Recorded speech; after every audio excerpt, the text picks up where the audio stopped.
এই ছিনতাইকারীর বাজেট, এই বাজেট জনগণের কোনো বাজেট না। এই বাজেট ছিনতাইকারী ডাকাতের জন্য, দুর্নীতিবাদের জন্য এই বাজেট।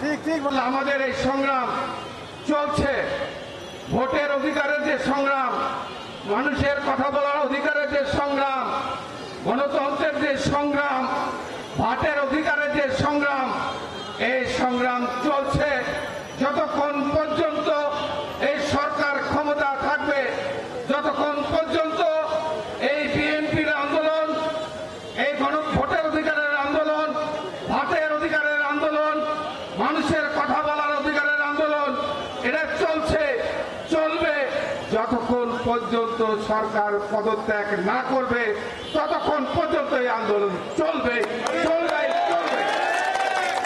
তাই আমি আপনাদের কাছে অনুরোধ, আপনারা কি আমাদের এই যে আহ্বান, বিএনপির আহ্বান, আপনারা আছেন তো নাকি?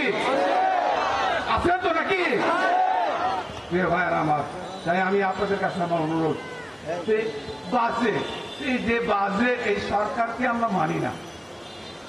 আর এই বাজেট ছিনতাইকারীর বাজেট, এই বাজেট অবৈধ টাকা যারা অর্জন করেছে, যারা কালো টাকা, শত হাজার হাজার লক্ষ লক্ষ কোটি টাকা যারা পাচার করেছে, এই টাকাকে যারা বৈধতা দেয়, এই হচ্ছে অবৈধ সরকার।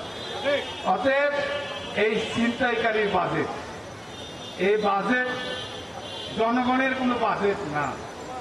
এই বাজেট ছিনতাইকারী ডাকাতের জন্য, দুর্নীতিবাদের জন্য এই বাজেট। প্রিয় ভাইরা আমার, কৃষকদের বাজেট এটা নয়, জনগণের বাজেট এটা নয়, আমার সিংড়ার জনগণের কৃষকের বাজেট এটা নয়। এটা হচ্ছে গুটি কয়েক 5-7 জন 10 জন যারা এই টাকা, আপনাদের টাকা বাংলাদেশকে যারা লুট করে নিয়ে চলে গেছে, এই তাদের বাজেট এটা, জনগণের বাজেট এটা নয়।